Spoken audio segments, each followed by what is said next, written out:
ఆశ్రమంలో నేను గడిపిన మిగిలిన రోజుల గురించి ఏమీ చెప్పక్కర్లేదు. ప్రపంచాన్ని ఉద్ధరించి మానవాళికి ముక్తిని ప్రసాదించే వ్యక్తికి సన్నిహితంగా గడిపిన నా అదృష్టాల గురించి ఏమని చెప్పగలను? నేను అభూత కల్పనల కోసం కాకుండా కళ్ళకు కనిపించే నిజాల కోసం ఎదురు చూస్తున్నాను. అందుకని ఎదురుగా కనిపించే ఆకతాయి చేష్టలు, జరగని భవిష్య సూచనలు, శిష్యుల వీర విధేయత, అతి వినయము, ఆశ్రయించే వారికి ఇబ్బందులు తెచ్చిపెట్టే బోధనలు, వీటన్నిటి గురించి వినిసదలుచుకోలేదు. ఆశ్రమంలో నేను నిర్దేశించిన సమయం 4 వారాల చివరికి వచ్చేసరికి మెహర్ బాబా నన్ను కలవటానికి సుముఖంగా లేరని సంగతి గ్రహించాను. ఎప్పుడైనా ఎక్కడైనా కలవడం సంభవించినా ఆయన కొద్ది నిమిషాల్లోనే అక్కడి నుంచి నిష్క్రమించేవాడు. రోజులు గడుస్తున్న కొద్దీ ఆశ్రమంలో నా బస అసందర్భమైందని నాకే అనిపించసాగింది. ఆ ఇబ్బందికర పరిస్థితుల్లో ఉండటం నాకు కూడా కష్టంగానే ఉంది. ఆయన నాకు కలిగిస్తానన్న అద్భుతమైన అనుభవం కోసం నేను ఎదురు చూస్తున్నాను, కానీ అటువంటి ఏదో జరుగుతుందని ఆశ పెట్టుకోలేదు. చివరికి నా ఊహలే నిజమైనవి. నాకు కానీ అక్కడ ఉన్న మిగిలిన వారికి కానీ అద్భుత అనుభవాలేమీ కలగలేదు. నేను కూడా అటువంటి అనుభవం కోసం మెహర్ బాబాని ఒత్తిడి చేయలేదు. అది నిష్ఫలమని నాకు తెలుసు. 4 రోజులు పూర్తయ్యే సమయానికి నా తిరుగు ప్రయాణం గురించి ముందుగానే తెలియజేశాను. ఆయన నాకు వాగ్దానం చేసిన అనుభవం ఇవ్వటంలో విఫలమైనాడని ఈ విధంగా గుర్తు చేశాను. ఆయన వాగ్దానం చేసిన అద్భుత అనుభవాలు కలిగే తేదీని మరో 2 నెలలు పొడిగించి ఊరుకున్నాడు ఆయన. నన్ను కలిసినప్పుడల్లా ఆయన అసహనాన్ని లోనవుతూ మనసులో ఆందోళనకు గురి అవుతున్నాడని స్పష్టంగా తెలుస్తోంది. అందుకని తప్పించుకోవాలని చూసిన ఆయనను నా సూటి ప్రశ్నలతో ఇబ్బంది పెట్టడం ఇష్టం లేక ఆయనతో వాదానికి దిగలేదు. వీడ్కోలు తీసుకోవడానికి ముందు సుహృద్భావ వాతావరణంలో జరిగిన మర్యాదపూర్వక సమావేశంలో కూడా ప్రపంచ ప్రజలందరూ ఎదురు చూసిన ప్రవక్త తానే అన్నట్లుగానే ఆయన మాట్లాడాడు. తన బోధనని ప్రచారం చేయటానికి ఆయన పాశ్చాత్య దేశాలు వచ్చినప్పుడు నేను ఆయనతో కలిసి ప్రయాణం చేయవచ్చని కూడా సూచించాడు. ఇటువంటి వ్యక్తి చెప్పిన మాటలు నమ్మటం నా మూర్ఖత్వమేనని చెప్పాలి. ఆత్మాందాన్ని కలిస్తానని వాగ్దానం చేసి మనసుకి అలసట మాత్రమే మిగిల్చే దైవ గురువుల గురించి ఇంతకంటే ఏం చెప్పుకోవాలి? మెహర్ బాబా వింత ప్రవర్తనని, విచిత్ర జీవితాన్ని ఏమని అర్థం చేసుకోవాలి? ఆయనని ఒక వంచకుడుగానో వాచారుడుగానో తీసి పారేసేవారు ఉన్నారు. అయితే ఆయన జీవితంలోని ఘటనలను పరిశీలించిన వారికి అలా తీసేయటం అన్యాయం అనిపిస్తుంది. నేనైతే మెహర్ బాబాను చిన్నప్పటి నుంచి ఎరుగున్న బొంబాయి న్యాయమూర్తి ఖండేల్వాలా గారికి అభిప్రాయంతో ఏకీభవిస్తాను.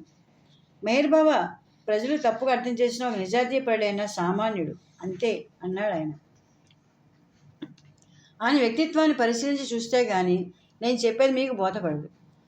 నేను మొదటిసారి అహ్మద్నగర్లో కలిసినప్పుడు ఆయన ప్రశాంతత, సౌకుమార్యము నన్ను ఆకర్షించాలని చెప్పాను. కానీ నాసిక్లో నేను చూసిన అనేక సంఘటనలను బట్టి ఆ ప్రశాంతత దుర్బల శరీర లక్షణం కాను, సౌకుమార్యం శారీర బలహీనతగాను అర్థమైంది.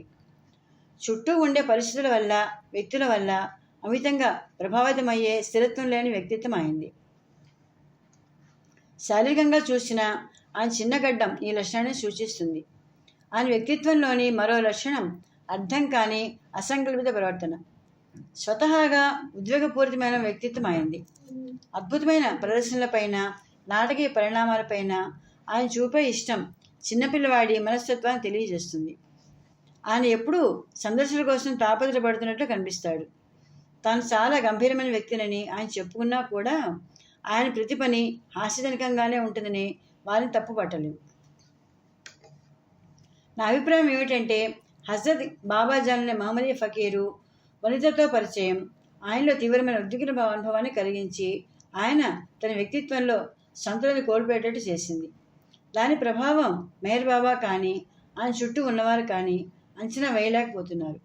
ఆ ఫకీర్ వనితతో నాకున్న కొద్ది పరిచయంలో ఎంత హేతువానైనా చిత్తు చేసే ఏదో అద్భుత శక్తి ఆమె ఉన్నదని గ్రహించాను.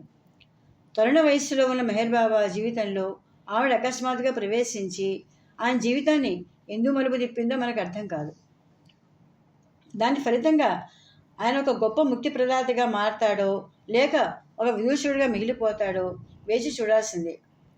ఒకటి మాత్రం నిజం, ఆవిడ మెహర్ బాబా కాళ్ళ కింద భూమిని కంపింపజేసింది. ఆయన జీవిత గమనాన్ని మార్చివేసింది.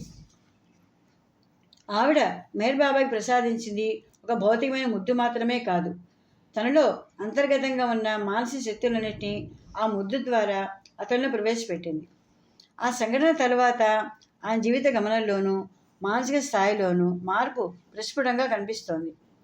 నాతో సంభాషణలో ఒకసారి ఆ సంఘటన గుర్తు తెచ్చుకుంటూ, ఆ సమయంలో నా మనస్సు విద్యుద్ఘాతం లోనైనట్లు అయింది. దానివల్ల ఏర్పడిన తీవ్ర ప్రకంపన ప్రభావం కొంతకాలం వరకు నా అనుభవంలో ఉన్నది అని చెప్పారు ఆయన. అటువంటి తీవ్రమైన అనుభవాన్ని ఎదుర్కోవటానికి ఆయన మనస్సు అప్పటికి ఇంకా సిద్ధం కాలేదు. అంటే యోగశక్తి సాధన లాంటి అనుభవాన్ని సక్రమంగా గ్రహించి తండ్రి చేసుకోవడానికి కావాల్సిన శిక్షణ, నియమపాలన అప్పటికానే లేవు. మెహర్ బాబా శిష్యులు ఒకరైన అబ్దుల్ ఇలా చెప్పారు: మెహర్ బాబా యువకుడుగా ఉన్నప్పుడు నేను ఆయన సన్నిహితుడిని. అప్పుడు ఆయనకి మతం అన్నా తత్వశాస్త్రం అన్నా ఆసక్తి ఉండేది కాదు. క్రీడలంటే చాలా ఇష్టంగా ఉండేది. స్కూలులో వక్తృత్వ పోటీలు, ఇతర కార్యక్రమాల్లో చురుగ్గా పాల్గొనేవాడు. ఆయన అకస్మాత్తుగా మత విషయాలు మరటం మమ్మల్ని కూడా ఆశ్చర్యపరిచింది. నేను చెప్పినట్లు హజరత్ బాబాజాన్ అనుభవం తర్వాత యువకుడైన మెహర్ బాబా తన సమతౌల్యం కోల్పోయినాడు. ఆ సమయంలో ఆయన మూఢత్వాన్ని లోనై యాంత్రిక మానవుడిలాగా ప్రవర్తించడం దీన్ని నిరసన. ఆ స్థితిలో నుంచి ఆయన ఇప్పటికీ బయటపడ్డాడా అనేదే నా సందేహం. సామాన్య మానసిక స్థాయికి ఆయన ఇంకా తిరిగి రాలేదు నా నమ్మకం. కొంతమందికి మత విశ్వాసక్తి, యోగధ్యానము, మార్మిక ఆనందము ఎక్కువ అనుభవంలోకి వస్తే మోతాదు మించి మందులు వేసుకున్నప్పటిలాగే సమతౌల్యాన్ని కోల్పోతారు.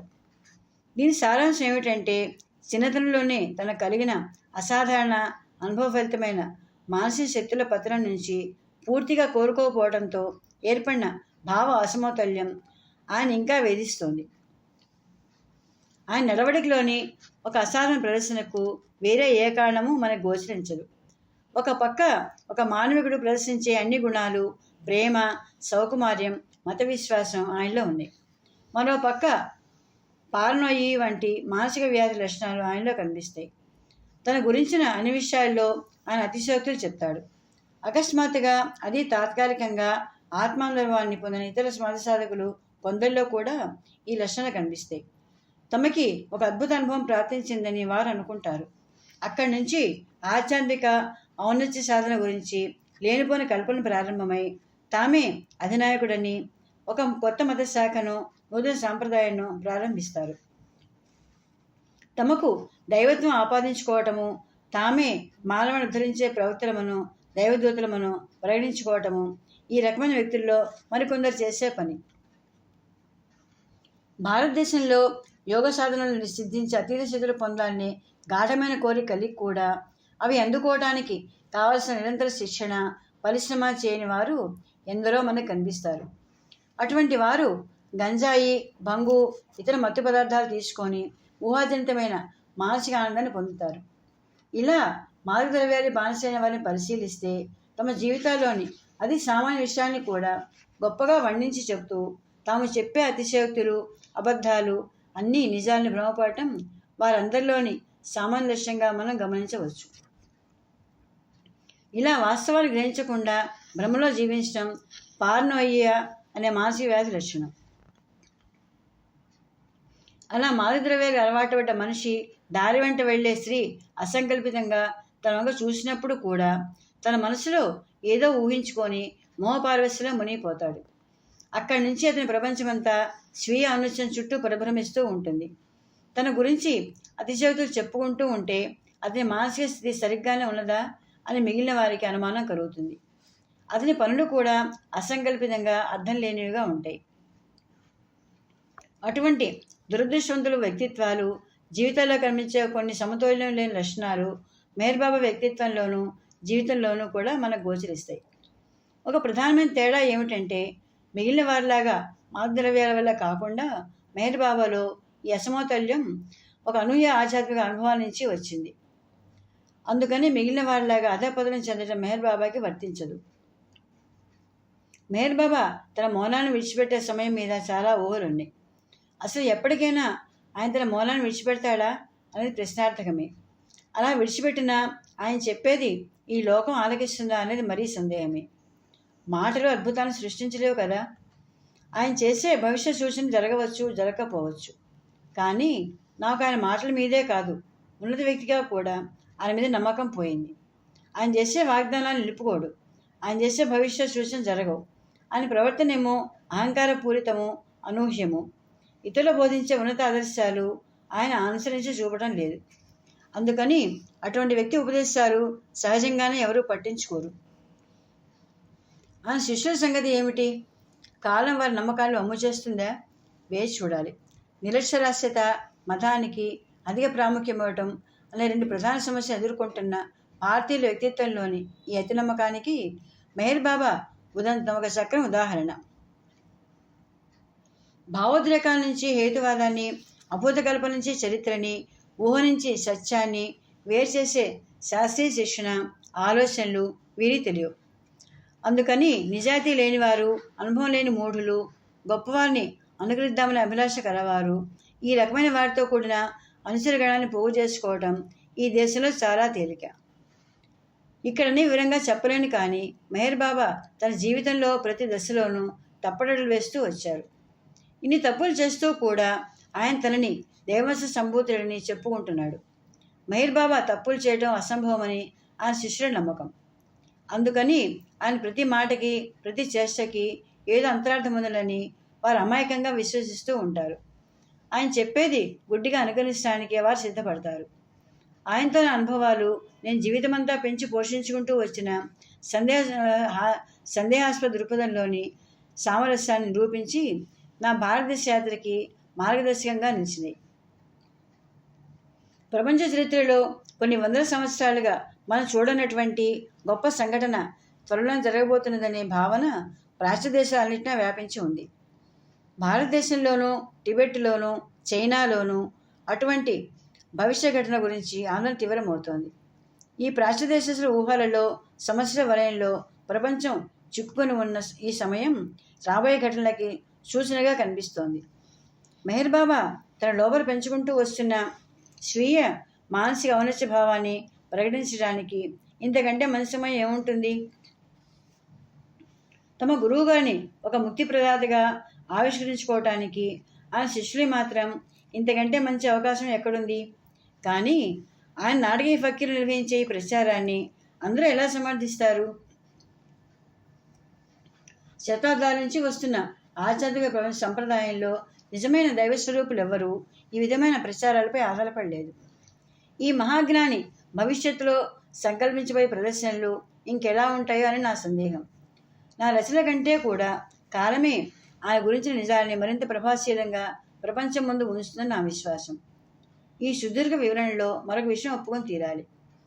ఆయన ప్రవచనాలలో గొప్ప ఆధ్యాత్మిక భావాలను ప్రకటించిన సందర్భాలు అనేకం ఉన్నాయి.